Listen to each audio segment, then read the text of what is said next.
Uhuru, Uhuru, and welcome to this study hosted by the African People's Solidarity Committee. My name is Ali Ayillo, and I'm a member of the National Central Committee of the African People's Solidarity Committee under the leadership of the African People's Socialist Party. Today's study is titled How Chairman Omali Yeshitela Proved Marx Wrong. The Road to Socialism is Painted Black. And we will be talking about building white solidarity with the struggle for Black power. Our mandate in the African People's Solidarity Committee is to organize other white people to build the movement of reparations in genuine solidarity with the liberation of African people.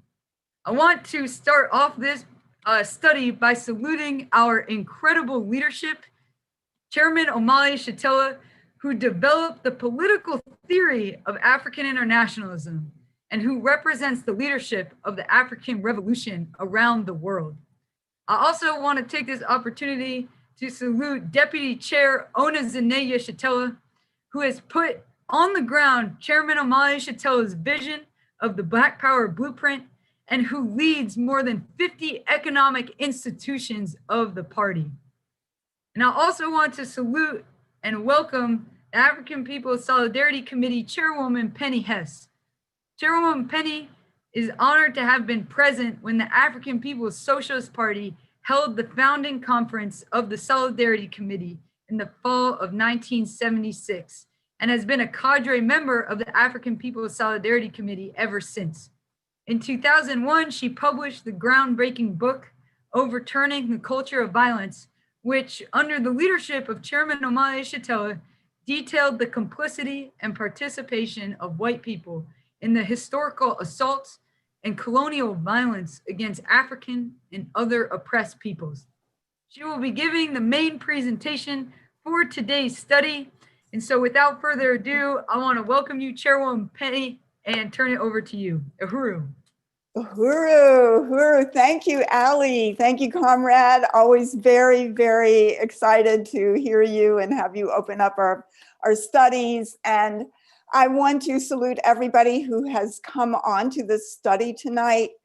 And I certainly want to start by saluting our leadership, Chairman Omali Yeshitela, who is the leader of the African Revolution around the world and who formed, as part of the African People's Socialist Party, the African People's Solidarity Committee as an organization under its leadership with the mandate to go behind enemy lines and win white people sitting on the pedestal of the oppression of African and oppressed peoples around the world.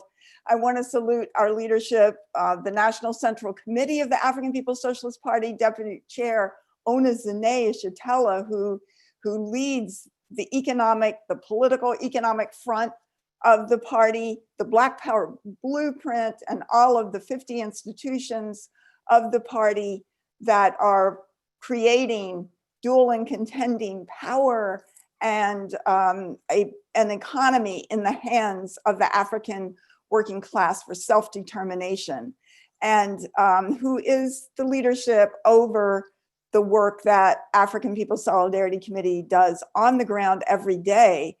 And I want to salute the candidates here in St. Louis, where I am, who are the members of the African People's Socialist Party who are running for office here, Tacharo Masimba and Kalambai Andanet, who is the president of the International People's Democratic Uhuru movement. If you haven't seen their press conferences launching their campaigns, you must go to their Facebook pages and watch it. It is beautiful. I want to salute the Uhuru Solidarity Movement for the incredible and powerful marches for reparations to African people that took place in 6 cities throughout this country, and just all of you amazing comrades who took this on and who led it so courageously in San Diego, in Portland, here in St. Louis, in Philadelphia, in Minneapolis, and in St. Petersburg, Florida. And also salute Comrade Len Demmer and Jesse, who went on the air today. And I want to salute African workers in Philadelphia who have risen up. And as the chairman summed up in his brilliant and electrifying address to the African nation, that is every Wednesday at 3 p.m. Eastern, as he said today, you know, that the US is in a permanent state of rebellion from the African working class. And that was a fierce and is a fierce resistance that is going on, and reparations to African people are being taken by the people in a very powerful way. So I, you know, just salute Chairman Omali Yeshitela again, and the brilliant study that he has every Sunday morning at 8 a.m., which I really call on everyone to participate in, 8 a.m. Eastern, that is known as Omali Taught Me, the incredible study that the chairman has been doing for many, many years that goes deep into the questions and the understanding of the political theory of African internationalism.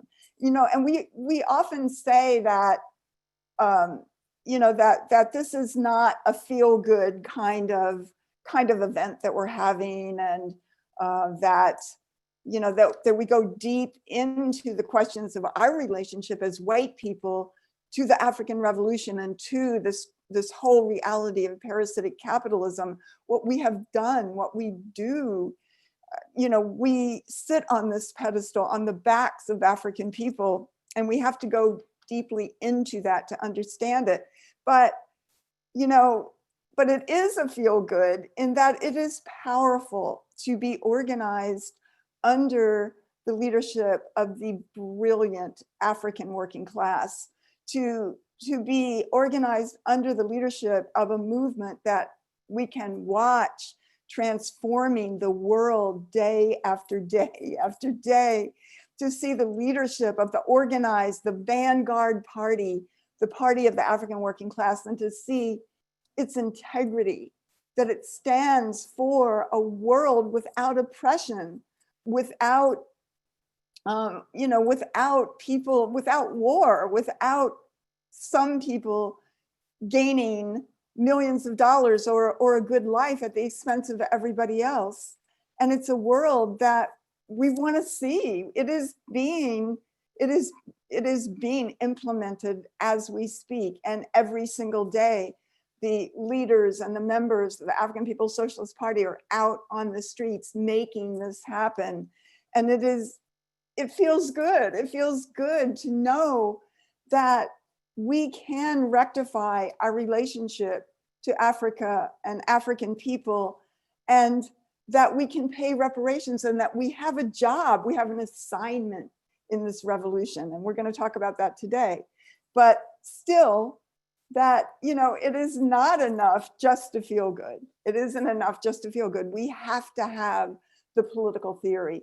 We have to be able to understand the science that Chairman Omali Yeshitela is teaching us, and to embrace it, and not just feelings. We have to know how to analyze the world, how to go forward, and to be decidedly biased on the side of the African working class and oppressed and colonized peoples of the world. Because everything that this system does, it bombards our brains in every possible way, in every movie we watch, every TV show, every article in a newspaper, with the ideas of parasitic capitalism and imperialism and colonialism. It justifies it.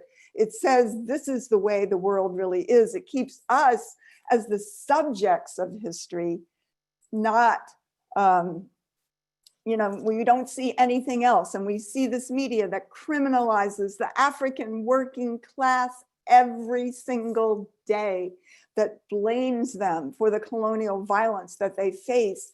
And we have to learn not just to feel empathy, but to be able to analyze the world and come to the conclusions, the same conclusions that the African working class comes to, that there has to be a vanguard party that leads the struggle that will absolutely once and for all defeat this system and overturn it and liberate Africa and all its resources and all its people who have been forcibly dispersed around the world, so that Africa can be free and bring about the liberation of all oppressed and colonized people, indigenous people, people who have been crushed and had genocide against them, waged against them by the system, are going to be free.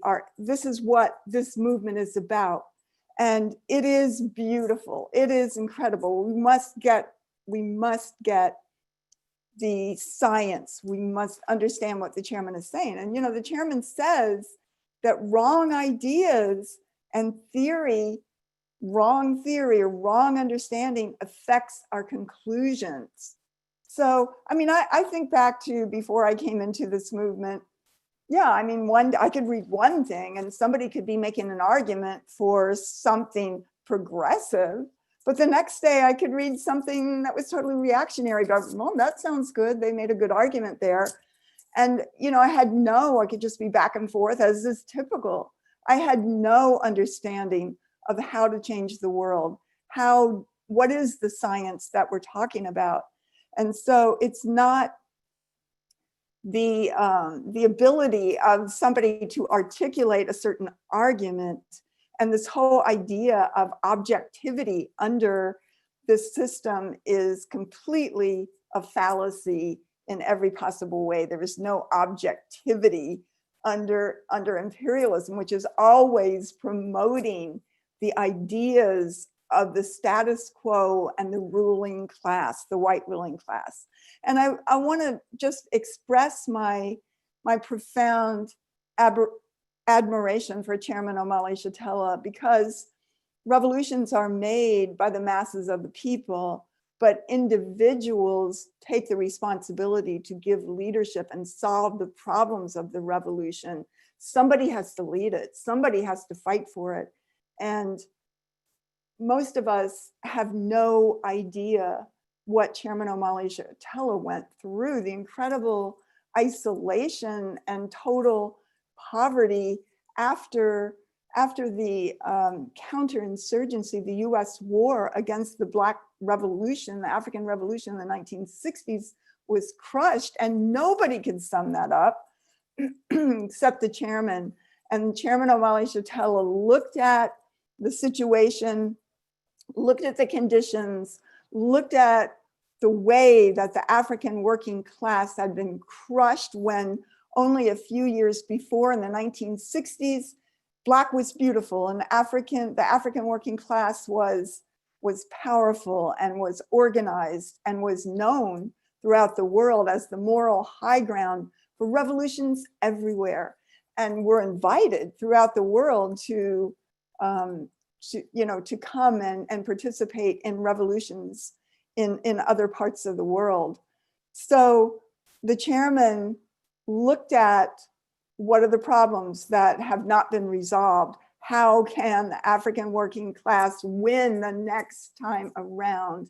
And the chairman solved the problems of the revolution, fought for the analysis and the science, and spoke about it, wrote about it, articulated it everywhere, every day, and organized campaigns that illustrated and won these political points. And so, the chairman, through this period of upheaval, subsequent to the COVID-19 pandemic and subsequent to the police murder of George Floyd in particular, where the African working class has just exploded in an amazing, fierce resistance, the chairman has been out there on the airwaves, on the internet, to a growing base, analyzing and summing up how the revolutionary forces must move. And we see that it is an inevitability that colonized workers, that African workers and other colonized workers of the world will come and are coming to a revolutionary conclusion, because the chairman is putting it out there and has created organization, not just the party, but mass organizations, candidates, Black Power Blueprint, Impedum, African National Women's Organization, and every possible front, as the chairman says, all the political space, so that we can see the fronts of the African Revolution everywhere you look, and the bourgeoisie can't hide from it. And it's been the work of the chairman and the African People's Socialist Party for nearly 50 years that has put out these understandings that are now mainstream. It was the African People's Socialist Party that put forward the question of reparations to African people. Nobody knew what that meant 40 years ago when the African People's Socialist Party created the first tribunal for reparations to African people, the only tribunal that indicted the US government based on accepted international law, based on basically its own law, and put it on trial and indicted it for genocide, for the assault on Africa and the enslavement of African people, and building an economy based on the exploitation of African people, and said back in 1982 that the US government owed African people $4.1 trillion, which is about 14 or 15 trillion dollars today. And basically the entire wealth of the US is owed to African people. So the party put this out. They had a goal to make reparations a household word. The party put out and created the African People's Solidarity Committee 44 years ago, that white people have to be under the leadership of the African working class. This is what we're hearing now. We hear we hear this question raised. White people have to be under the leadership of the African Revolution. The party put out, the chairman, that the problem facing African people is colonialism, not racism, not the ideas in white people's head, but the political and economic power of the US imperialist colonial state, whose purpose is to murder, to imprison, and to assault and impoverish the African working class every single day. And it was the party that, and the chairman, that has summed up the deepening crisis of imperialism and the counterinsurgency, the war of US imperialism against the revolutionary forces of the African working class. And the fact that they had COINTELPRO, and they summed up that the African working class was the main threat inside US borders. The US government recognized this, even as the white left denies it and is opportunist in relationship to that. So we are seeing revolution unfold. Revolution is becoming pervasive in the understanding of what the choices are. And we have the elections coming up, and they are expecting, as the chairman has said, violent responses from white people. How it's going to unfold, but they're expecting it. And we are seeing a deepening crisis inside this country, and we will see the deepening resistance and leadership, revolutionary leadership of the African working class, led by its vanguard party. So I just want to say that I had the honor of being at the founding conference of the African People's Solidarity Committee, of course, led by Chairman Omali Yeshitela and the African People's Socialist Party in 1976 in St. Petersburg, Florida. And it was amazing. And one of the things that happened there was the chairman gave a 13-hour presentation on dialectical materialism, which was, in fact, today it would be called African Internationalism. And he talked about Marx and Lenin, and he began reading some of the readings that I'm going to go to right now. And he was so excited about it. He was like developing the political theory and what the conclusions were from what Marx was saying, although Marx didn't understand it. And he was analyzing the whole thing, and it was like, wow, this is the most exciting reading I have ever heard. This is amazing. And, you know, it's just the chairman's enthusiasm for analyzing this and sharing it with people and bringing, you know, just bringing the truth out. It was very, very, very dynamic and unforgettable. So I am going to start with the reading. I do want to say this, that the chairman never denounced Marx or Lenin, but he took it to a higher level. He negated their errors, and he pointed out why they had these errors and how serious it was. And but he brought the science through the eyes of the African working class in a dialectical way, in a really brilliant way, an incredibly brilliant way. And he solved the problems of the revolution, and that begins with the political theory, because without that, there's no place that an organization can go or be. It must have its political groundwork, its political understandings, its strategy. All of this comes from the political theory that is called African Internationalism. And the chairman points out that there's this book, Capital, or Das Kapital, by Karl Marx. And it has, in some versions, 900 pages.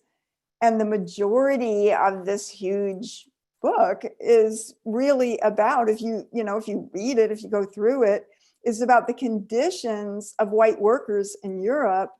And it also has a lot about the conditions of white peasants or serfs under feudalism and the transformation into capitalism and what the conditions were.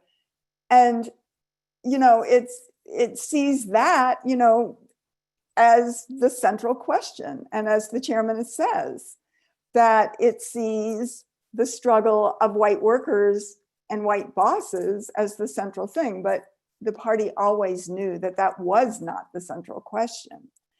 And so, the chairman shows this, and something like part 8 of the book Capital, section 8 in the book is called Primitive Accumulation. And it's at the very end. It's like on page 812 or something. And it's like, Karl Marx has been putting out all of this information. And then he's kind of saying, but where did the initial capital come from to start capitalism? Because it doesn't just quantitatively happen that the guilds of the Middle Ages and the people save their money, and then it gets bigger and bigger, so it turns into factories, and all of a sudden, the peasants are pushed off their land, and then they have to go to factories and become mine workers and shipbuilders and all of this kind of thing. It doesn't happen like that. And even today, like there's the show on NPR called We Built This, and they always talk about, they have small business owners come on and say, how did they get to be $1 million business? Well, every single one tells the story that they were doing something, they were baking cookies in their house, but then at a certain point, they had to get a cash infusion of sometimes $500,000 or more to make that transformation. So that is what Marx called, when it came to the first capital, or primitive accumulation of capital. So I'm just going to start reading, and I think people do have this reading. This is from the Izweletu e Africa, which means Africa is the land of African people. And this is the political report to the Third Party Congress, which was in 1991. So I'm going to start on page 47. I think people might have this in a copy. And I'm going to start about halfway down the page where it says, we have always said that those who saw the fundamental struggle in the world as existing between the minority white workers and bosses of the world were mistaken. We have always said that the essential class struggle of the world does not exist between the white workers and the white ruling class, but is actually concentrated in the struggle against colonialism and economic dependency. So that is a really profound statement. I just want to stop with that. So he's saying that regardless of the fact that there may be white working people, and they may be poor, they may be oppressed, but they are not the working class. They are not the working class because all white people sit on the pedestal on the backs of the enslavement of African people and the genocide of the indigenous people on their stolen land. All white people sit on that pedestal and are the colonizer nation. So this is what the chairman is saying. And that the class question, where is the working class? The working class is in the colonies. And inside the US, it is the colonized African working class that must lead the struggle, that must lead the revolutionary struggle for all of us, for all of us. That is our revolutionary leadership. And that is really, really a profound and very, very significant point.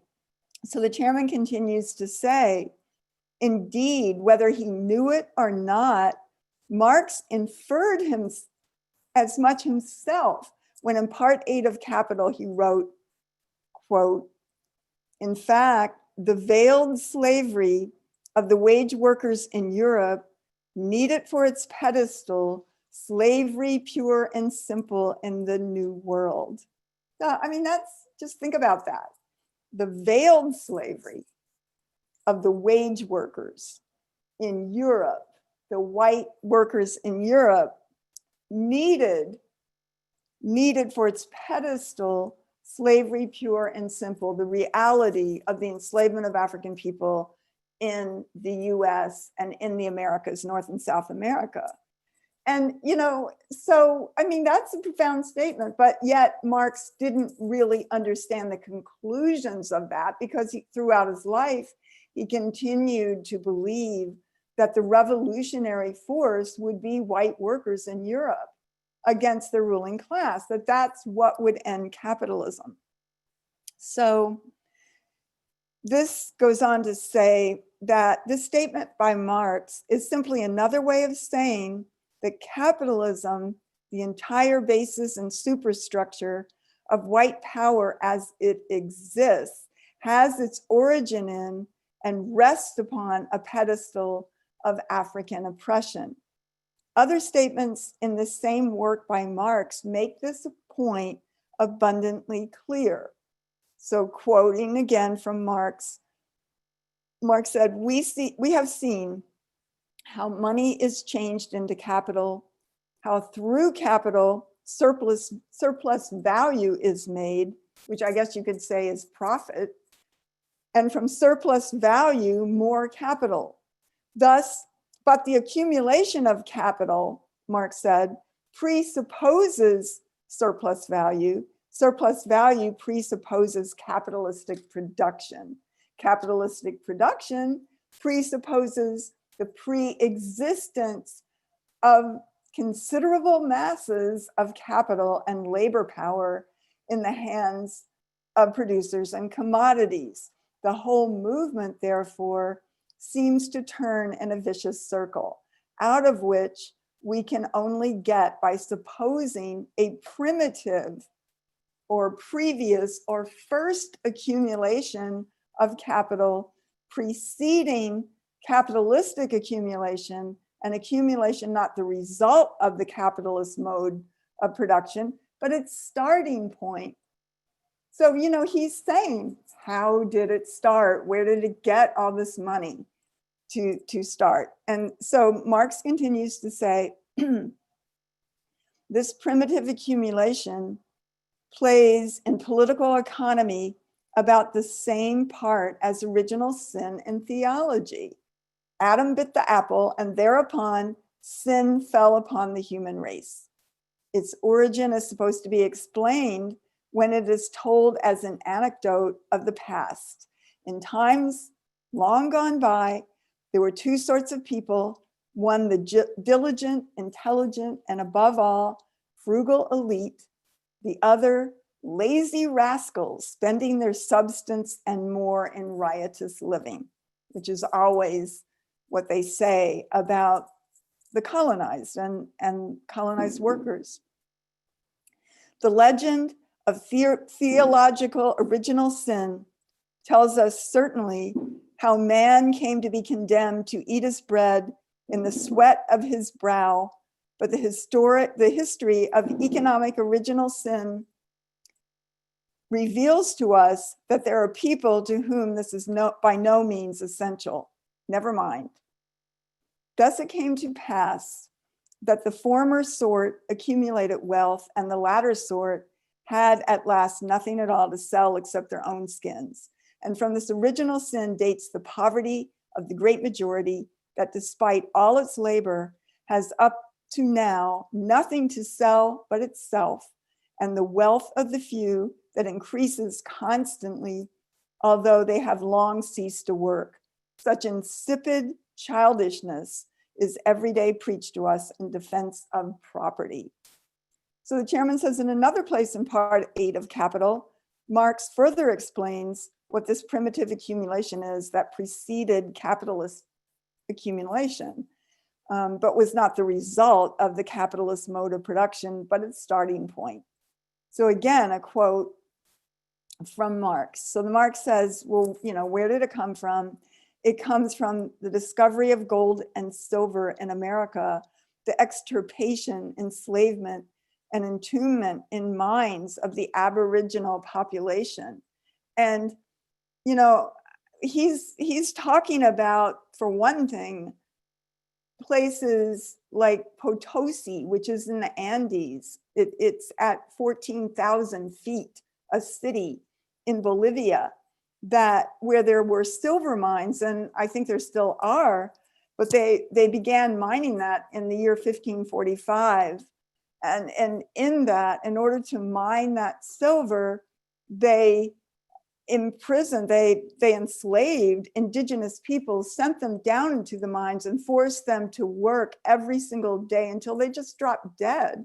It was part of the genocide of the indigenous people. And to mine silver, it requires mercury, and silver is embedded in arsenic, and it's really lethal to be down there mining silver. And this is what they used. And Potosi was so wealthy that in around the year 1600, they had opera houses and hotels and cafes and all kinds of mansions there. And they were sending so much silver, or Spain was stealing so much silver and sending it back to Spain, that it crashed the economy of Spain. So much wealth was coming into it in such a rapid way. So that's what he's talking about. And of course, he was also writing in the 1850s after the gold rush in California. And so this, has gone on and on, which also was connected to very strongly the genocide of the indigenous people in the state of California. So, so he's talking about how the discovery of gold and silver in America, and he means North and South America, the extirpation, which means the destruction. It should say genocide, but it says extirpation, the enslavement and the entombment in mines of the Aboriginal population, the beginning of the conquest and looting of the East Indies, by which he means India. And Britain colonized India for 200 years, and in the process killed literally hundreds of millions of people and built their wealth on having this empire, this entire British Empire upon which the sun never set because it spanned the globe, and India was a huge part of that. And Marx says also, this primitive accumulation was coming from turning Africa into a warren for the commercial hunting of black skins, signalizing the rosy dawn, the rosy dawn of the era of capitalist production. These idyllic proceedings are the chief momenta, meaning momentum or impetus, of primitive accumulation. On their heels treads the commercial wars of the European nations with the globe for theater. So, he's talking about this thing that they call today the triangular trade, that, they talk about globalization today. Imperialism always was a global thing. They went from Britain with ships going to Africa, coming to Cuba and the United States or Brazil, and going back to Britain, and then maybe going to the Philippines and throughout Asia and India, that all of this was being colonized and all the resources being stolen and brought into Europe for the development of the white population. So the chairman is saying that these wars, every war, or Marx is saying here actually, that every war basically is fought over who will control the colonies, the colonial wealth, the loot. And he's saying it begins with the revolt of the Netherlands from Spain. So a lot of people don't know that Spain, for 150 years at least, occupied Netherlands and Holland and that area. And eventually Holland fought Spain because Spain was the major force in controlling the theft of African human beings and turning them into commodities. And finally, Holland was like, we want to do this too. And they fought Spain and got rid of them as the colonizers of them, or whatever they were, the occupiers. And they took over. They took over also and became colonizers of their own, as well as assaulting Africa, kidnapping African people. And as you probably know, some of the first ships with African people came to the United States were Dutch ships. The first slave ships that came to the United States were from Holland. And so he's also saying that this, assumed giant dimensions in England's anti-Jacobin war. And what that means is to be a Jacobin, that was the sort of workers of France during the French Revolution, and that England fought against that kind of solidarity with poor people in England with the working people of France during the French Revolution, which was still built on the enslavement of African people. And he's saying, and this is still going on in the opium wars against China. So the fact is that when we look at this whole thing that the US imposed crack cocaine and other drugs into the African community, well, it was already doing that against China in the 1840s. I think it waged China waged at least 3 wars against Britain, which was forcing China to use opium. And the Chinese were like, hell no, we don't want your opium. And Britain was saying, we're giving you opium and you have to give us tea. And they were like, we don't want your damn opium and we don't want you to have our tea. But they were the imperialists. And in fact, the imposition of opium into China, especially coming through Shanghai in this time, created so much wealth that most of the early wealthy families of the United States, like the Roosevelts or even the Bush family all the way back, and others, they made their wealth through the enslavement of African people and participating in that, the genocide of the indigenous people and stealing the land, and the opium trade, forcing opium onto China, forcing the drugs and forcing China to become drug addicts. And what they used to do was the young man from the family, the young white man, would go to China for 2 years and deal drugs, deal opium. They rode on ships through the rivers of China, coming in through Shanghai, and made so much money that they could retire for the rest of their lives and be the wealthiest people that existed. And that's, this is where the wealth of imperialism is born, and that's what he's saying.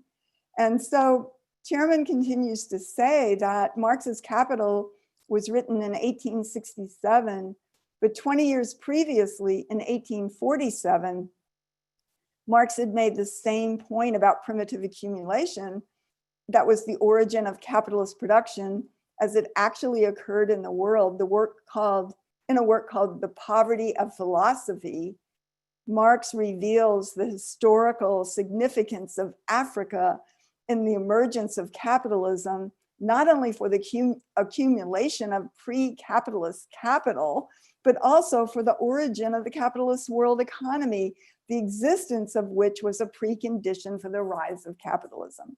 So the quote from Marx says, "Direct slavery is as much the pivot of bourgeois industry as machinery, credits, etc. Without slavery, you have no cotton. Without cotton, you have no modern industry. It is slavery that gave the colonies, meaning the US when it was still not independent from England. It is slavery that gave the colonies their value. It is the colonies that created world trade, and it is world trade that is the precondition of large-scale industry. Thus, slavery is an economic category of the greatest importance." And Marx continues, "Without slavery, North America, the most progressive of countries," he calls it, "would be transformed into a patriarchal country, wipe North America off the map of the world, and you will have anarchy, the complete decay of modern commerce and civilization, cause slavery to disappear, and you will have wiped America off the map of nations." And the chairman says, in the last paragraph quoted above, Marx attributes American progressiveness to slavery. Like, wow.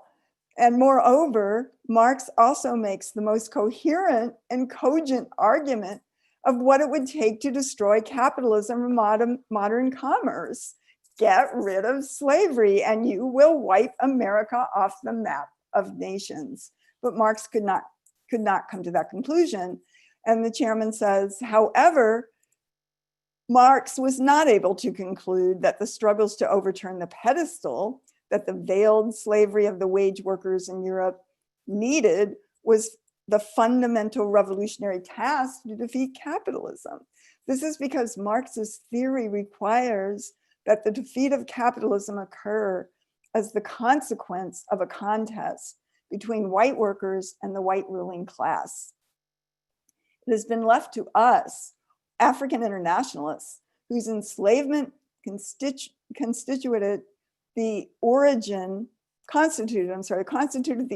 of modern commerce, to identify with the struggle in our own self-interest, the basis for the defeat of capitalism and the rise of socialism. So Marx was saying these things and he had profound insights, but he could not, it was just a comment. He didn't make a conclusion from it because he did not see, white people were the subjects of history. He did not see African workers. He did not see indigenous workers. He did not see Asian and Arab workers at all. He did not see them. And that the wealth came from their stolen labor and their stolen resources. And that's what created the jobs in Europe for Europeans. So the chairman continues to say, we have written more about this in the past, not only quoting Marx even more extensively, but other theoreticians and historians who have also researched and exposed the origins of capitalism, some more so than Marx. The significance of this research is its usefulness in exposing that the fundamental contradiction, the resolution of which would result in the historically based advent of socialism, has never existed between the industrial white working class and ruling class. The real locus of the class contradiction in the real world exists in the contest between capitalism, born as a world system, and the pedestal upon which it rests, which is African workers and colonized and oppressed workers and peoples of the world. So the chairman, he's summing up the revolution in Russia, and he's saying that the 1917 revolution in Russia was not a true socialist revolution, since the real historical basis for socialism, which is the destruction of the pedestal upon which capitalism rests, which is required for its existence, has not occurred. What happened in Russia in 1917 was the existence of conditions which constituted the political basis for socialists to seize state power. But it wasn't the ability for socialism to exist in the world. However, the seizure of state power by socialists did not change the reality that the world economy, even the world economy within which Russia existed, was and continues to be a capitalist world economy. It is the same world economy created by the slave trade and augmented by other facets of parasitic or primitive accumulation that transformed the vast majority of the peoples and the countries of the world into great reservoirs of human and material resources, largely for European and North American exploitation. So the chairman goes on with that, and I want to read on page 53. Well, actually, I want to read what the chairman said. No, actually, let's go to page 51. And I'm not sure how much time I have left, but I want to read this. The main contradiction, however, continued to be the existence of the capitalist world economy. The victory of the Russian Revolution resulted in the near absolute ostracization of Russia from participation in the world economy. While the capitalist world economy had the benefit of the captured resources of the bulk of the peoples and countries of the world, the so-called world trade that is a precondition for large-scale industry, Russia found itself essentially isolated. This fact meant its economy would quickly run into its limitations.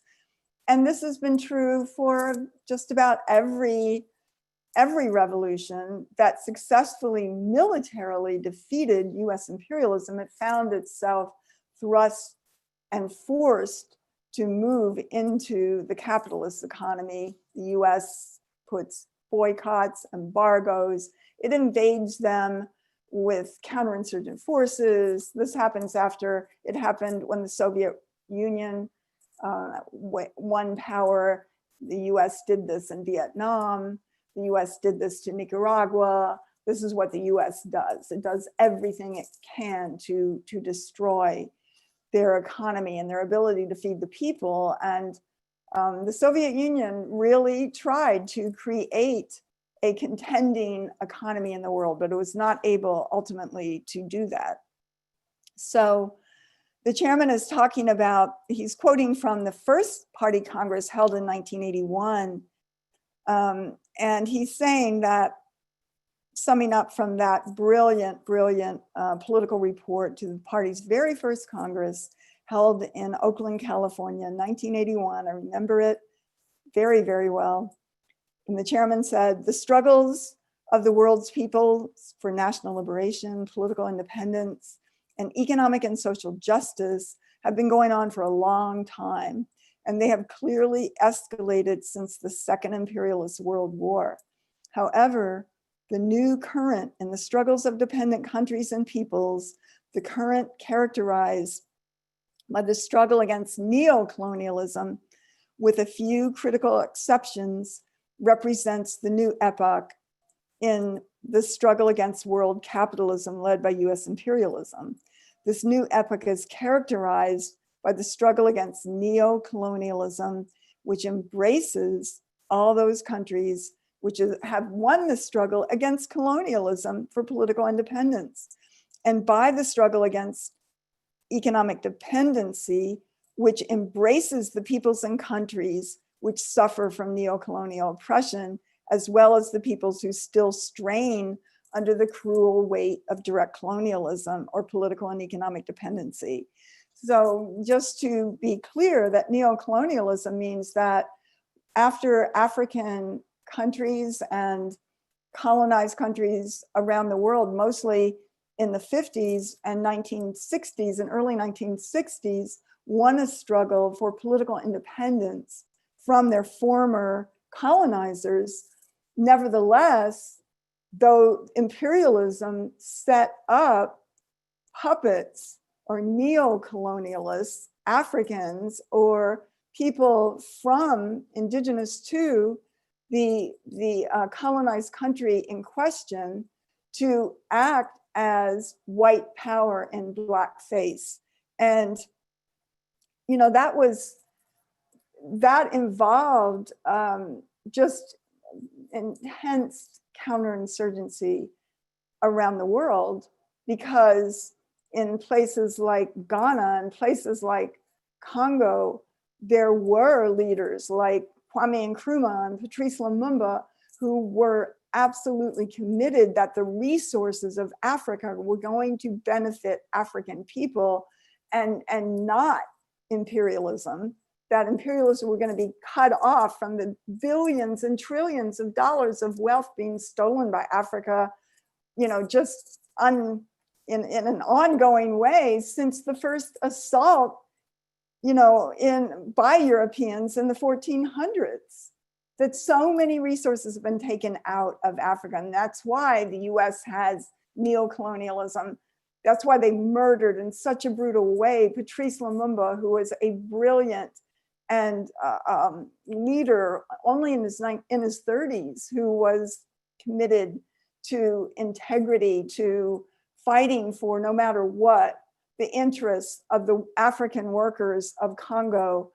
And the US and Belgium, its former colonizer, came in and kidnapped him and tortured him for a month, or maybe even more, beat him brutally every single day, and finally took him out into the woods and shot him, cut up his body, and put it into acid, so that there would be nothing left. And they kept his teeth. And if you know, there's been documentaries on that. There are these agents, CIA type agents in Belgium, who have some of his teeth.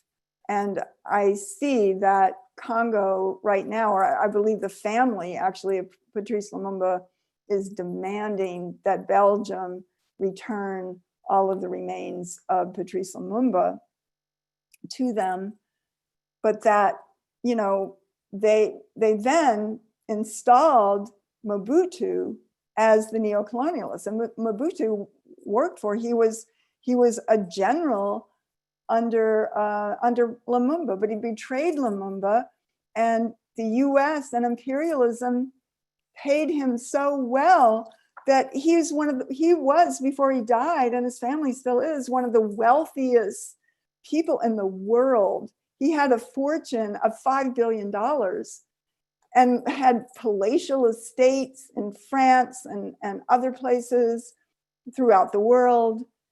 You know, he was, you know, just the resources in Congo, which I have read that the US estimates what's still in the ground in Congo is worth $24 trillion. So yeah, they could hand him $5 billion to maintain those resources. And when you look at what's happening in Congo today, and US-backed forces coming out of Rwanda, raping, murdering, torturing in Eastern Congo, which is where the coltan is, that is necessary for every computer, every cell phone. I mean, this is what the US represents, and this is what neocolonialism represents. And so the chairman is saying that the struggle today is a struggle against neocolonialism. And the chairman says the epoch of struggles and victories over neocolonialism and dependency became most notable and best defined by the revolutionary triumphs of the historic peoples of Cuba, Vietnam, and Cambodia. Most recently, our courageous sisters and brothers in Angola, Mozambique, Ethiopia, and Grenada, and the heroic peoples of Iran, Nicaragua, and El Salvador. These were struggles that were going on at this time, you know, in this period that the chairman was writing in. This was written in 1981 when the revolution in Nicaragua had just won. The Sandinistas had won, and they invited Chairman Omali Yeshitela to go to liberated Managua and liberated Nicaragua. And the chairman was so profoundly moved by it because he saw young people, you know, teenagers at the airport who were carrying AK-47s as the security forces, and saw big banners saluting the Sandinistas and the revolution. And, you know, it was very, very powerful. And of course, neocolonialism and US counterinsurgency and the Contras and all of the things that the US has done to Nicaragua and Central America has overturned that revolution, and the conditions are very great poverty today. So, you know, the chairman is talking about the conditions that the world was facing in this period and still are, because it's a trajectory. And when the chairman talks about in the plenary, in the political report to the 6th Congress, the Uneasy Equilibrium, this is an extension of what he's talking about, that the world is at a balance, an uneasy balance between the future and the past, between the oppressed and the oppressor. And increasingly, the oppressed are pulling the balance onto the side of the peoples, and the US is in a deep, deep, deep crisis that it will never recover from.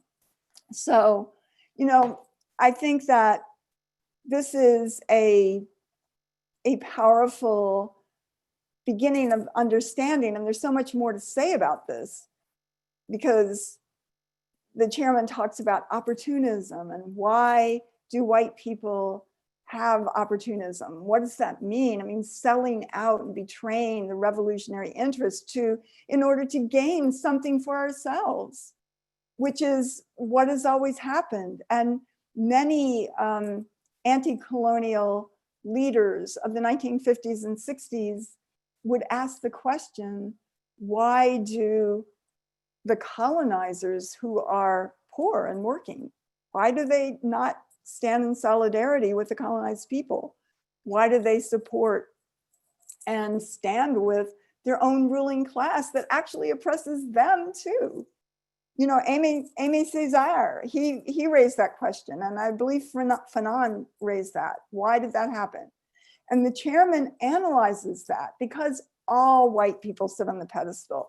And if there is oppression, and we can see this every single day playing out, any front of oppression of white people is fought on the pedestal with our own ruling class to say that, you know, all white people are going to get more share of the loot and more participation of, quote, democratic rights that are supposed to be given to all colonizers. White women have never stood in solidarity with the liberation of African people. The LGBTQ community has been about gay marriage and serving as police forces to kill Africans or Marines or military to be part of US colonial war around the world. Opportunism. White workers have fought for higher pay and even some of the earliest revolutionaries that came to places like St. Louis from Germany who knew Marx, they fought to attack Africans. They didn't stand in solidarity with African people, and they fought to have this land stolen from the indigenous people. They participated in the genocide against the indigenous people so that white workers, quote unquote, could have this land. Well, this land didn't belong to the bourgeoisie. This land belongs to the indigenous people. And that internationalism has never been there from white people. And this is why the African People's Socialist Party, why Chairman Omali Yeshitela takes this science to enable the white working class to understand that, as the chairman says in this book, there can never be an African revolution that's relying on the promise of solidarity from white people, because it's not going to come. It's not going to come unless white people are under the leadership of directly accountable to the African revolution and the organized African working class, which is the party. Now, the party calls itself the vanguard. The party is the vanguard. That's not just a name. But vanguard means the military term, and it means the front lines of the army. It's the one that goes, it's a smaller force. It goes into the territory before anybody else does. It clears the way. It seeks out the enemy. It finds where they are. It destroys them. It works to destroy them so the entire army can come through. And, you know, it has a strategy. The vanguard has a strategy. And one of the parts of the strategy of the vanguard militarily is to create what they call flanks, or the flanking maneuver, which is where they set up other so-called flanks or wings of the army who are in strategic places that while they are fighting, or while the army as a whole is fighting, the enemy is being attacked in other places. So the party created the African People's Solidarity Committee as its flank inside the enemy lines, inside imperialism, inside the colonizer nation. That's what we are called on to do. It is not something that we have to ponder. These are our orders. These are our marching orders. We go into the white community. We organize white people to stand in solidarity, to break our allegiance with our own ruling class, to jump off that pedestal and join the people on the planet Earth, and to unleash the stolen resources, not just in the white population, but as the party is calling on us to do, to win reparations from our ruling class as the class struggle for white people. This is our class struggle. This is our anti-imperialist stand. It is not charity. It is not a favor. It is a revolutionary stand. And that we have to go to the ruling class. And of course, we all want to pay reparations. We want to take this on, and many just regular white people want to give their inheritances and do all kinds of things like that. But it's the ruling class that has amassed the billions and trillions of dollars that must go into the hands of the African revolution so that African people can be free and the whole world can be free. When we were under the leadership of the party in the 1980s, we were coming to terms, and it took a while, to about 1985 for us to really understand what it meant to become and embrace African internationalism ourselves. And that came through constant struggle from the party with us. And that's something that, I'd like to go into and talk about sometime. But even before that, we were assigned, some of us were assigned to go into New York City when the party was building 1982. We were there from 1982 to 84 when the African People's Socialist Party was building the first tribunal in Brooklyn. And so I think there's about 4 of us. We went in from Oakland into New York, and we got there, and we immediately, of course, our work is building solidarity and fundraising, reparations. So we had to figure out how to do that. And as we became, we really struggled with, well, how do we raise the money? How do we do this? We had to figure out the ways to raise it. And I remember at one point, I read the book SDS, which is, just a history of the group Students for Democratic Society, not because I wanted to read about Bernardine Dorn and Bill Ayers and all that, but because I wanted to see, well, how did they raise their resources?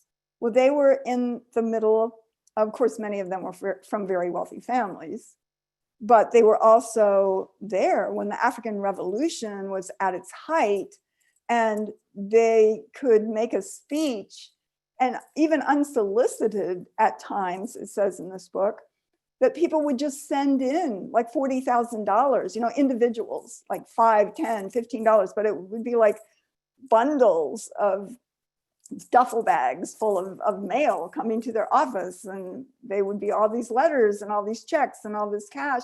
It would raise money. And, we understood that we did from the very beginning when the party called on us to build the first march against genocide, walk against genocide, a walkathon back then. And that became our stand for reparations. And we were putting out banners calling for white people to pay reparations, marching through from Oakland down Telegraph Avenue to Berkeley. Every year we would do this, and it was really powerful. There's some beautiful pictures of that. But we would go door to door in North Oakland and Berkeley and, all throughout the area.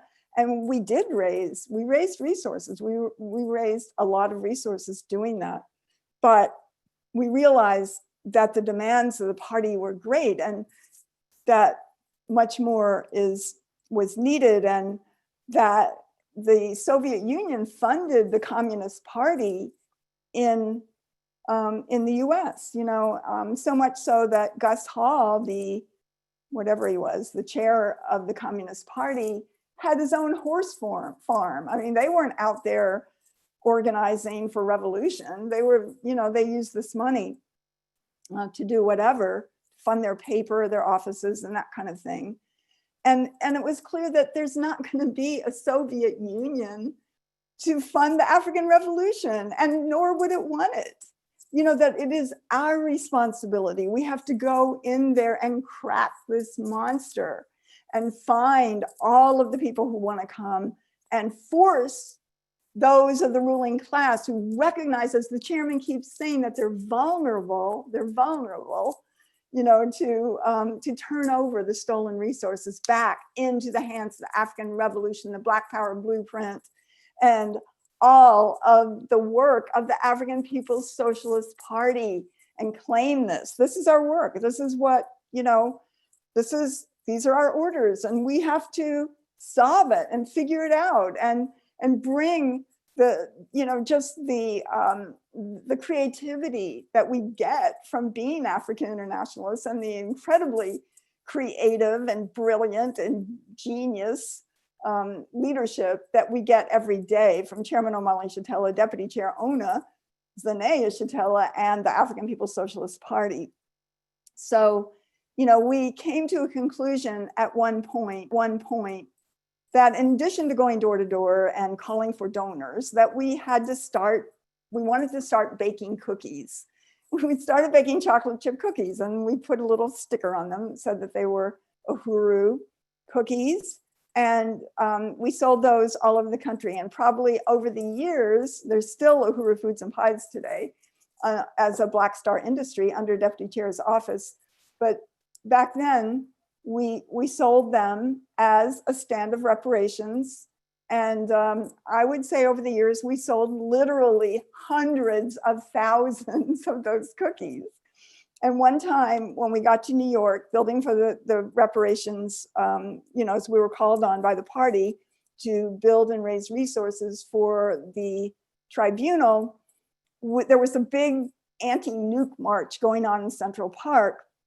We didn't have a car, but we stayed up all night. We're baking cookies, and we would take these kind of banana boxes you get at the grocery store and put a big strap around them and go out into the crowd in big marches and sell the cookies. And there'd be no other food there, and people would like buy 10 of them and that kind of thing.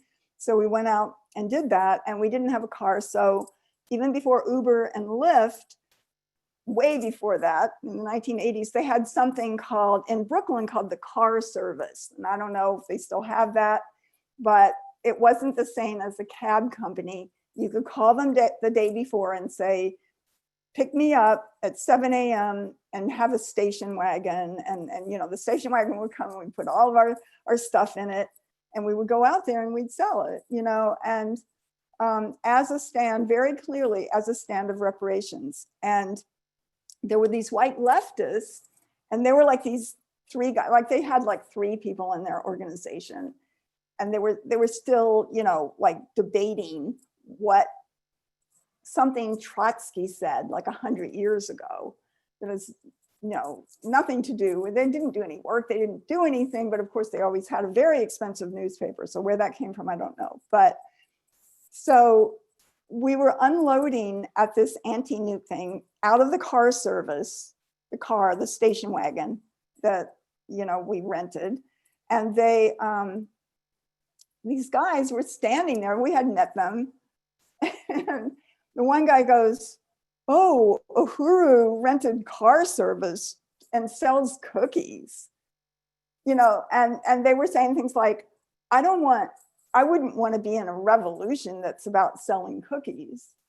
But the fact is that selling those cookies was class struggle. We were under the leadership of the African Revolution, and we were raising reparations and calling on white people to stand in solidarity with the African Revolution. We were the class struggle. We were the ones that jumped off the pedestal and stood in solidarity with the African working class. So, it's really,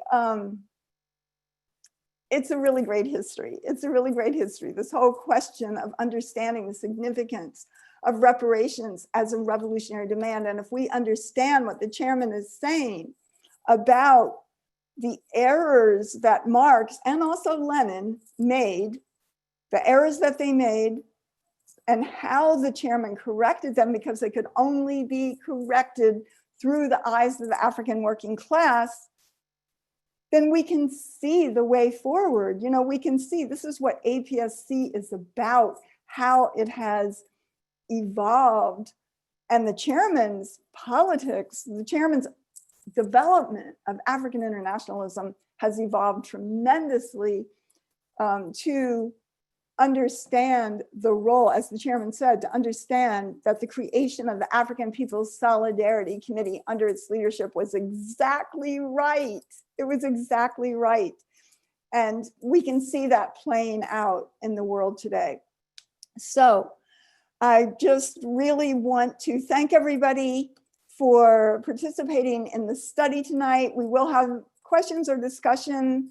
Again, I want to salute Chairman Omali Yeshitela for this brilliant writing and theoretical development, and Deputy Chair and all the leadership of the genius of the African working class, organized into a party for its own interest, its own selfish interest, which is about the people of the world being free and imperialism being gone forever. And that we have to do more than just protest. We have to do more than just sum up this book or any of the chairman's writings, or anything else, sitting in the cafe and analyzing it. We have to be out on the streets. We have a job to do. We got our marching orders. We have to win reparations in a real serious way, because the African Revolution is serious. It is going all the way. It's going with or without us. We want to be there. We want to be there. I want to do my part, and I know you do too, and be something that white people aren't going to just be parasites. We have a chance to redeem ourselves. We have inflicted so much violence, so much terror, so much murder, so much mayhem onto African people and the peoples of the world.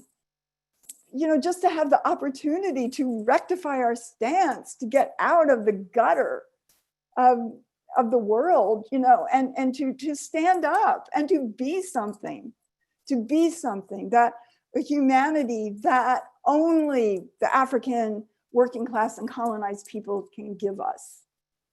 They can give us that because we can do that being under their leadership and taking on our orders, our mission, our assignment, our flank of the revolution. Let's get a whole lot of other white people here, jumping off the pedestal, being where we're supposed to be, rectifying our position to the people on the planet Earth, and being part of creating the world under the leadership of the oppressed and colonized African working class, which is for humanity to live and for the planet itself.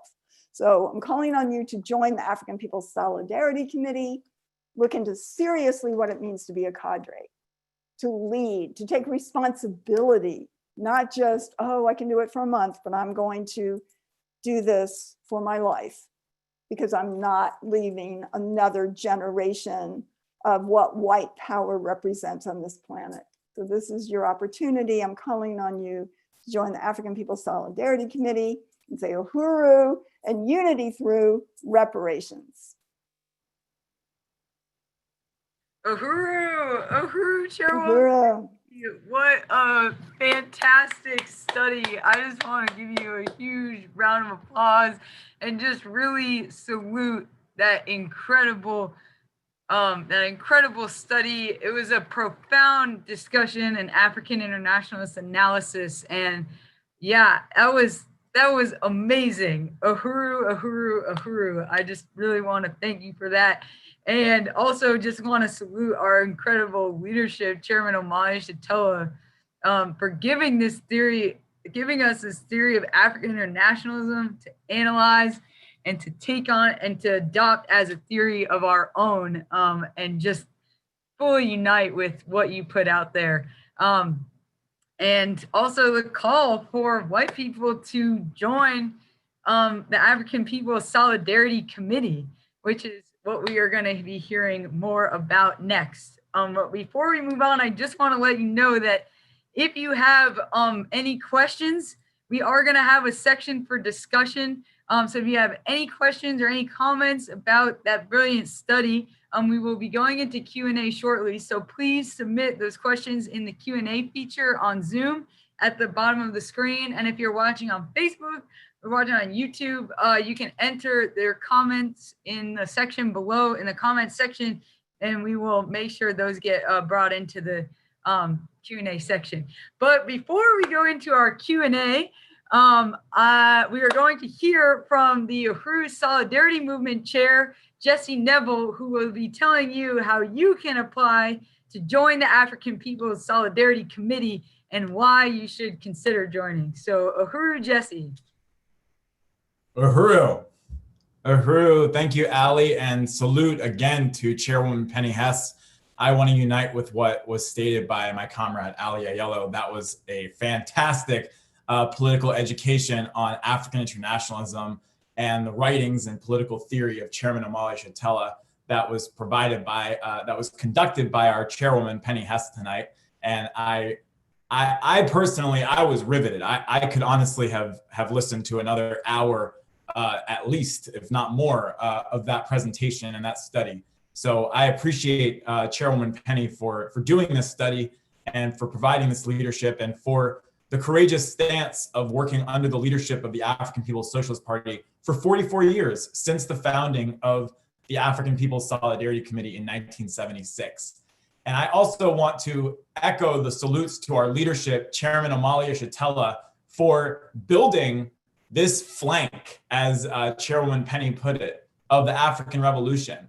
that has a strategic assignment that comes in many forms to bring Black power into the colonizer nation population and to fight for Black power in whiteface. And I salute Chairman Omali Yeshitela also for the groundbreaking theory of African internationalism that was able to dispense of the errors, to expose the errors of revolutionaries of the past and build upon everything that has come before in order to create something new, something that is for these times and something that will spell the death of imperialism and the victory of the African nation.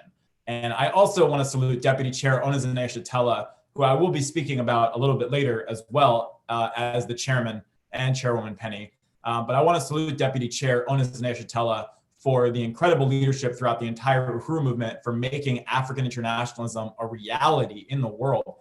You can read the chairman's books to understand African internationalism, and then to truly understand it, you can look at the actual work that the party does, because African internationalism is a theory of practice, and nobody exemplifies that more than Deputy Chair Uneasy Equilibrium. And I salute the entire National Central Committee of the African People's Socialist Party and every member of the party stretched across the world from South St. Pete to South Africa or occupied Azania. So I want to talk to you, if you're watching this tonight, I want to talk to you about joining the African People's Solidarity Committee. So here's what you're going to do right now. You're going to go to your browser or go on your phone, and you're going to go to apscuhuru.org/join. Okay, that's where we're going to start. APSC, A as in African, P as in peoples, S as in solidarity, C as in committee, Uhuru, UHURU.org/join. And you can go ahead and start filling out that form right now. Or if you need a minute, you can listen to this and then make up your mind at the end of it. But I'm going to talk to you about joining.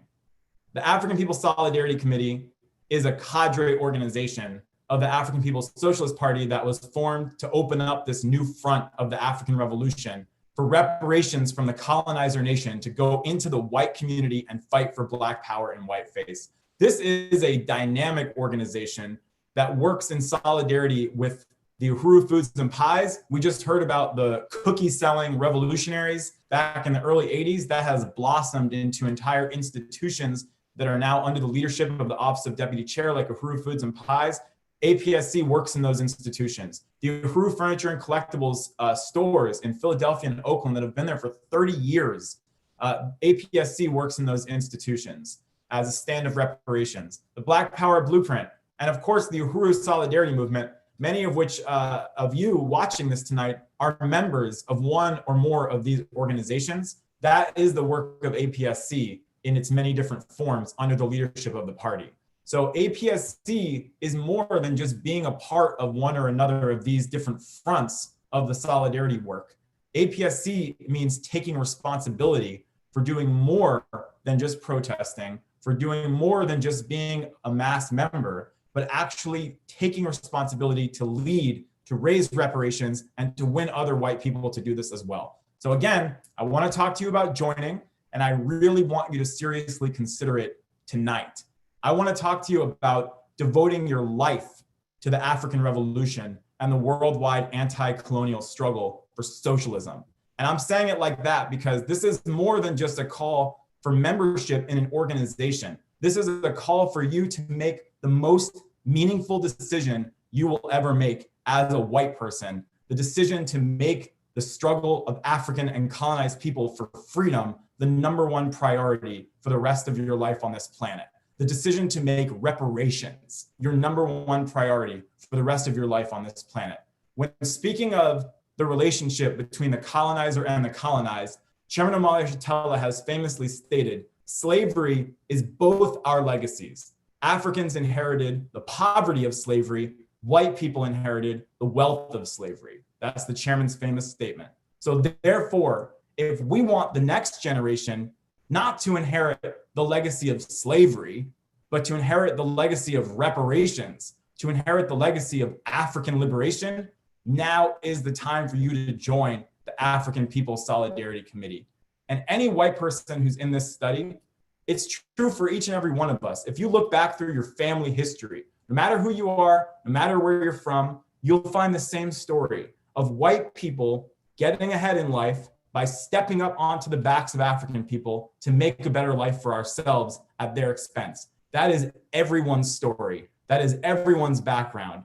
Each and every family of each and every person in this meeting tonight, it's the same story. White opportunism, unity with colonialism. So when you join the African People's Solidarity Committee, you are saying to the next generation that will follow you that the legacy of the slave master stops with you, that the legacy of the colonizer stops here. So when the next generation looks back and says, what was my father doing? What was my mother or grandmother or uncle or aunt or relative doing? They will find a different story, not of slavery, denial, and complicity, but of atonement, redemption, and reparations. And because African people will be free, they will live in a world reshaped by that legacy. You make that promise to the next generation when you make the decision to join the African People's Solidarity Committee. And as I mentioned, many of the people in this meeting, you're already doing this work because you're in the solidarity movement. You're doing this work, you're fighting for reparations all the time. And for that, I applaud you. But to join APSC is to make it official.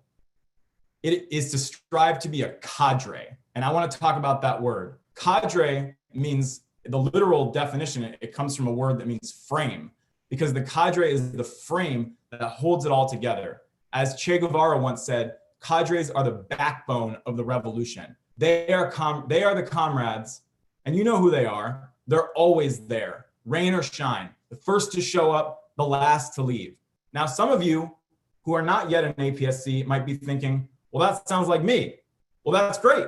So go ahead and join the African People's Solidarity Committee. You're already doing it. You might as well make it official and come into this process and deepen it. And Chairman Omali Yeshitela has taught us you can't have a revolution without cadres. That's why he created the African People's Socialist Party, a revolutionary organization of African working class cadres who have assumed the responsibility for leading the whole world in the struggle for socialism and national liberation. And there is no greater example. You want to talk about what it means to be a cadre.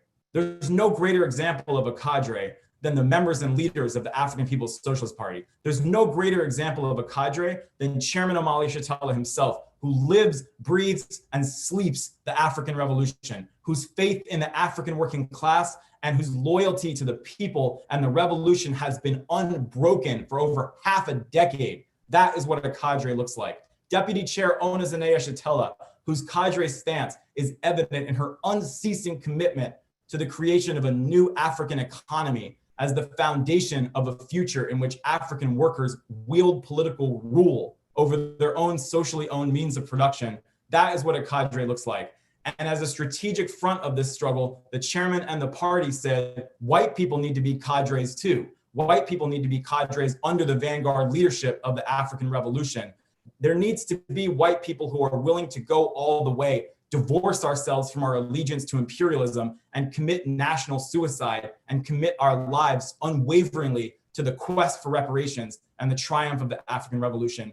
And that's what Penny Hess is, the example of a white person who has committed national suicide, who has said yes to the call to become a revolutionary cadre under the leadership of the African People's Socialist Party, who has worked and continues to work tirelessly for nearly 4.5 decades to win reparations and build principled unity from the white population with the African anti-colonial struggle, who has set the example for you and me. That is what cadre looks like. Chairman Omali Yeshitela is what cadre looks like. Deputy Chair is what cadre looks like. Chairwoman Penny Hess is what a cadre looks like. Ho Chi Minh is what a cadre looks like. Che Guevara is what a cadre looks like. When you join the African People's Solidarity Committee, you can strive to be what a cadre looks like too. And we should not assume these examples that I just gave you are figures that we're supposed to admire from afar, as if they inhabit a world separate from our own. We have a responsibility not simply to admire them, but to be like them, to live like them. Forget any plans for the future that don't revolve around the revolution. What's the point?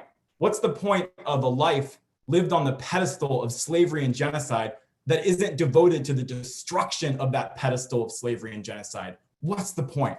A truly meaningful life is found on the road, traveled by Chairman Omali Yeshitela, by Che Guevara, by Marcus Garvey, by the millions of Vietnamese and Chinese and Cuban and African and Palestinian and other colonized freedom fighters who have given their lives to the struggle for the future of their children. We can join them. We must join them. That is what it means to join the African People's Solidarity Committee. So, as I mentioned earlier, apscuhuru.org/join, fill out the form. You are ready. You think you're not ready, but you're ready. If the thought of joining APSC has crossed through your mind, do it. Do it. That other voice in your head that's like, well, maybe when things get a little easier with my job and my family, tell that voice to shut up. That's imperialism trying to hold you back. Go for it. You're ready. There's never going to be a time when everything's all placid and wonderful and now it's time to join the revolution. No, now's the time. The crisis is deepening. We have to deepen the crisis and build the African revolution. So what happens when you join? It's not mysterious, by the way. You'll get a phone call. Somebody will call you from our National Office of Recruitment, and that will happen within 24 hours. And you will get started on a 6-month sponsorship process. There will be somebody there to hold your hand and guide you along the way, all the way through that process of study, of training, of ideological development, of learning what it means to be in APSC. And it's a profound honor. Joining APSC was the best decision I have ever made, and I have never looked back. And it is a beautiful thing to be under the leadership of the party, to carry out our historic responsibility under the leadership of the vanguard party of the African working class.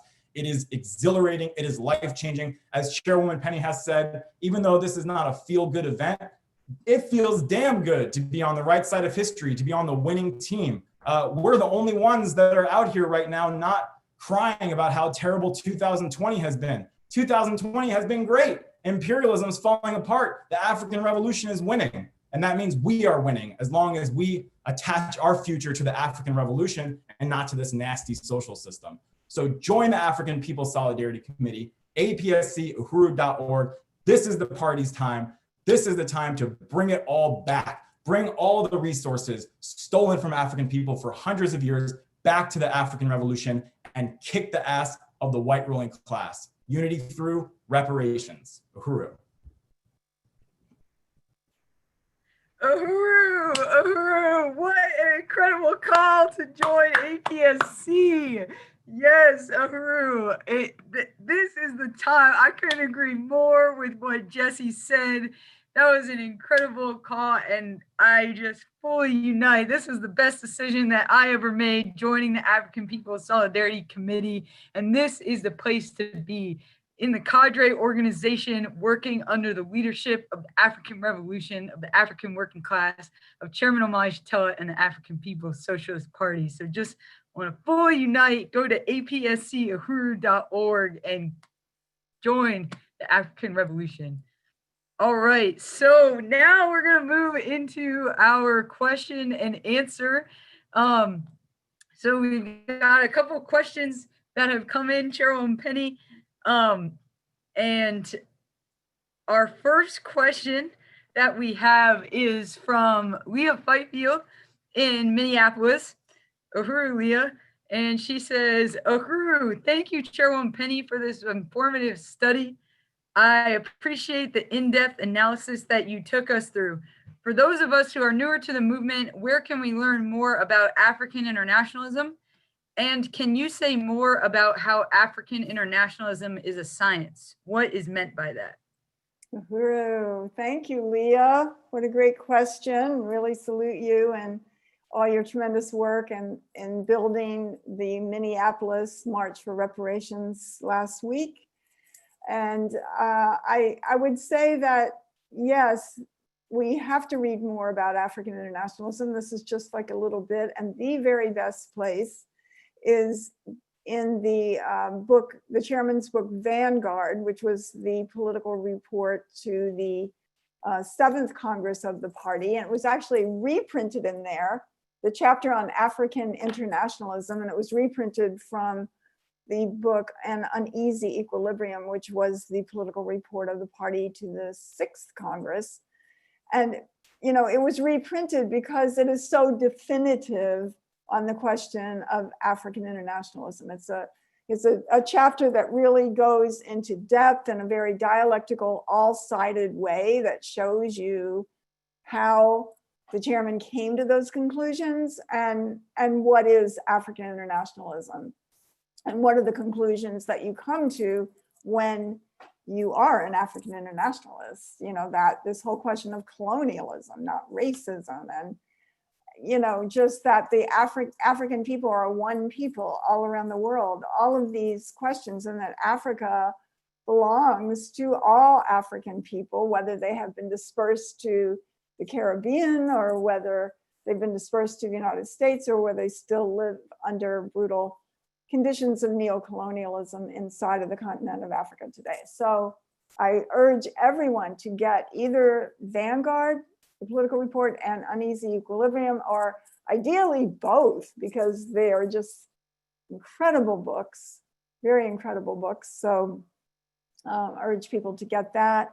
Also to look at and watch and participate in the chairman's political education every Sunday morning at 8 a.m. Eastern, where he is going through so many of his writings and different issues and questions from the understanding of African internationalism and really teaching it in such a powerful way. And luckily, you can see all of them. The chairman's been doing this now for what, 6 or 7 years, or maybe?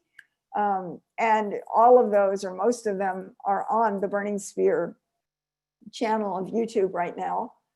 And you can watch them. You can go back and give yourself this political education, and just really take it on.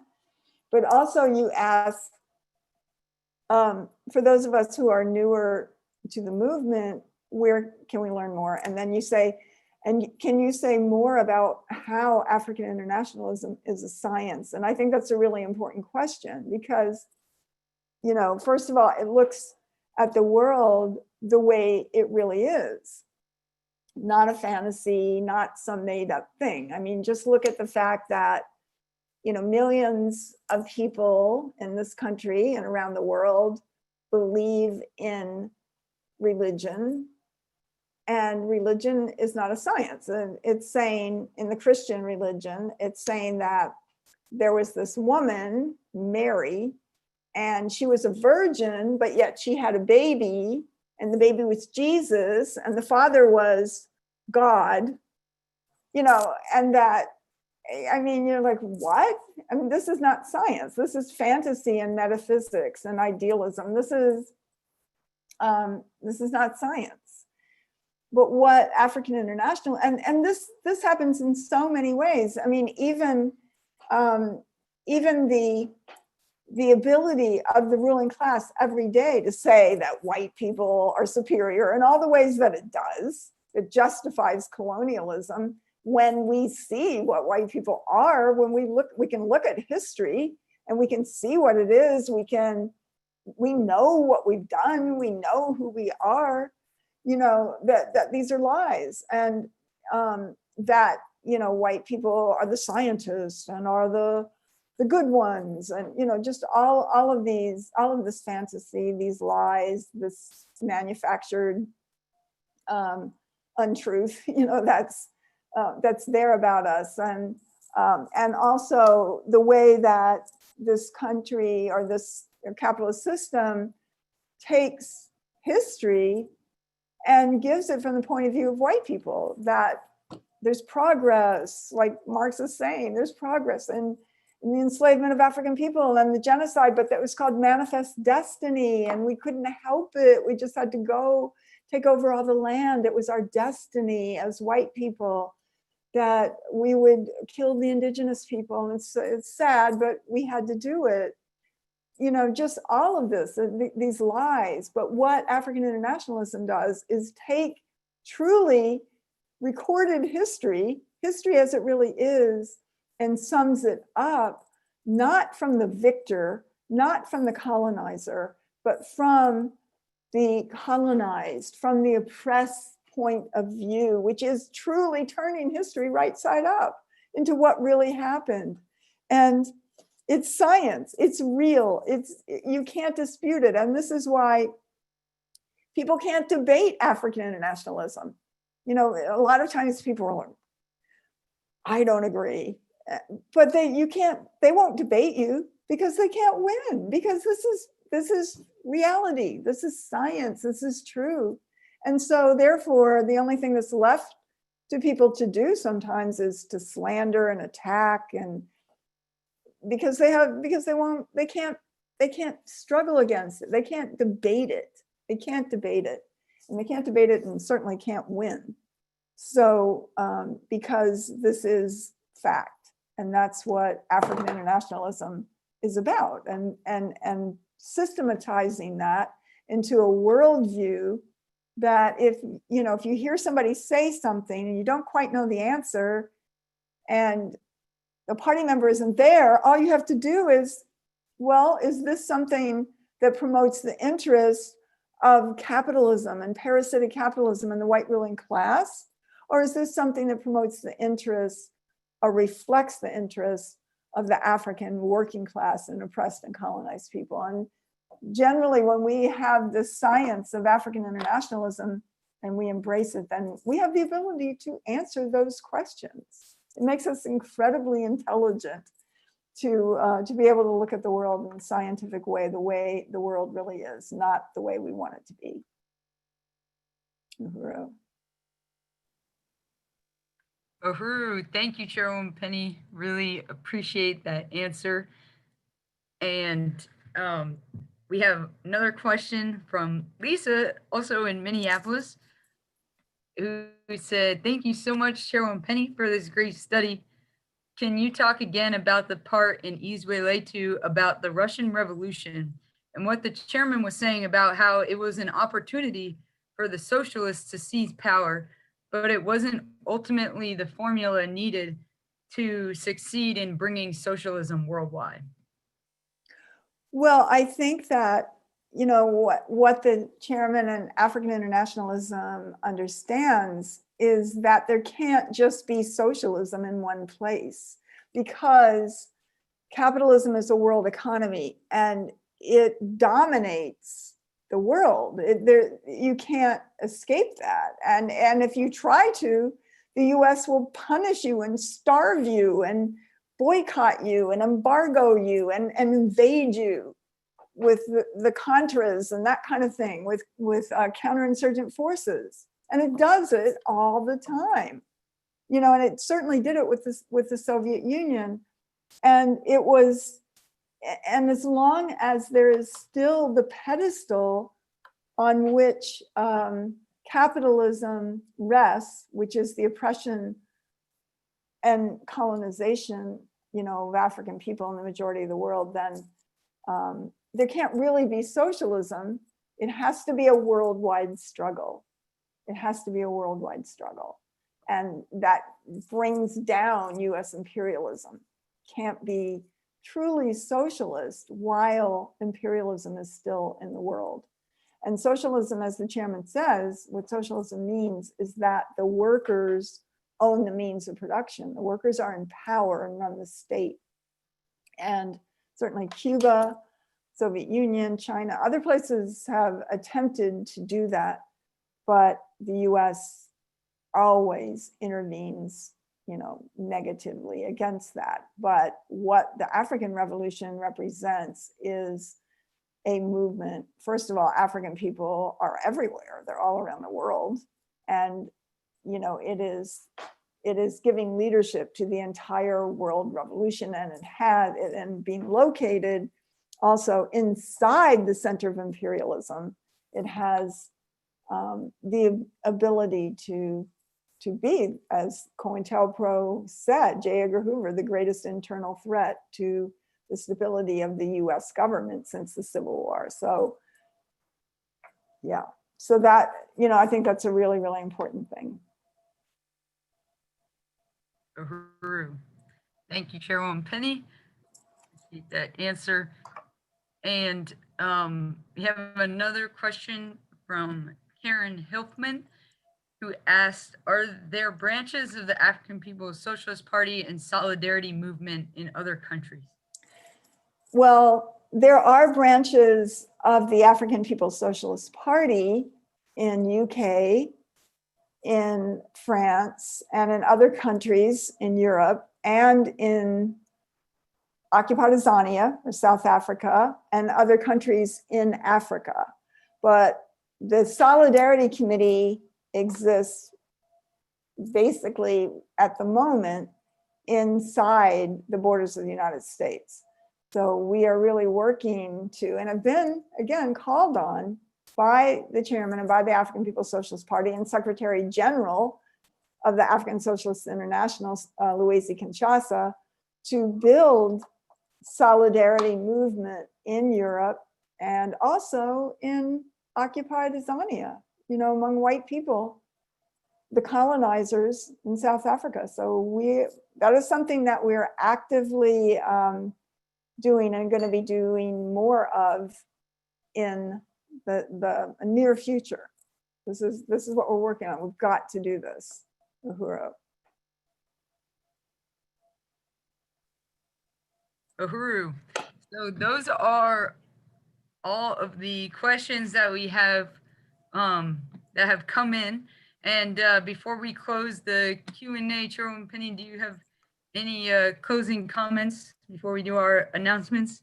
Well, I just really appreciate everybody who came on tonight, and I'm, just really want to thank all of you comrades and join in the call for people to join the African People's Solidarity Committee. Is very, very historic under the leadership of the African Revolution, the African People's Socialist Party, and Chairman Omali Yeshitela, and that this is the future for all humanity.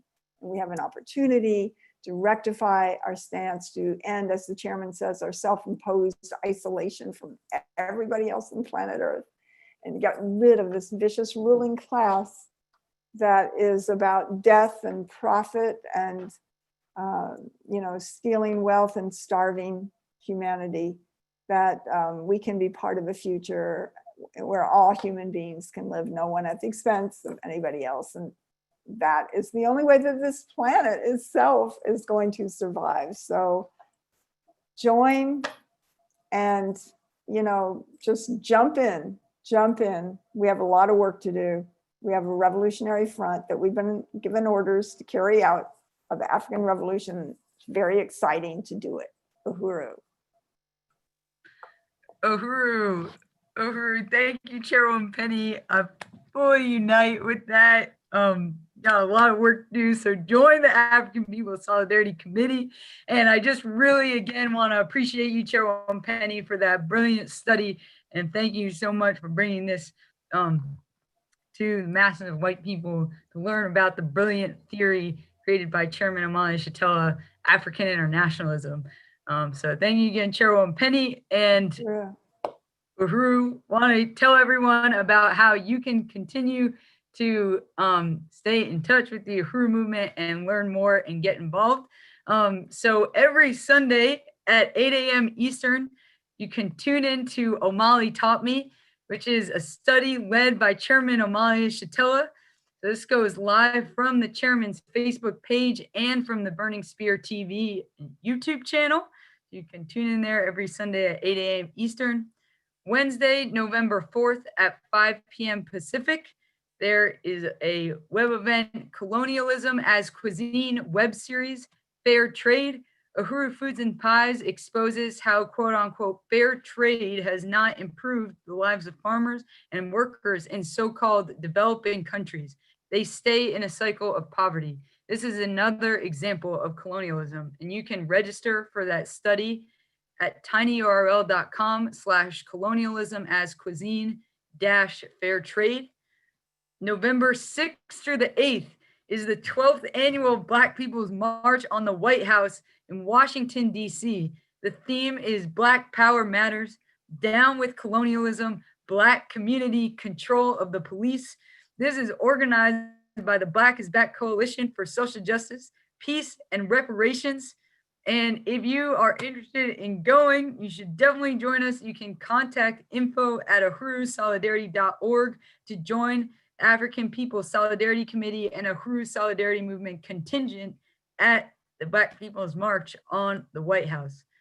Wednesday, November 18th at 7 p.m. Eastern is going to be the next African People's Solidarity Committee study titled State-Sanctioned Genocide, the Making of the White American State. And you can register for that at tinyurl.com/white American state. You can find more details about these and more upcoming events at theburningspear.com/events. So thank you so much, Chairwoman Penny Hess. Thank you so much to everyone who tuned in today. That concludes today's study, and we will see you next time. Unity through reparations, Uhuru.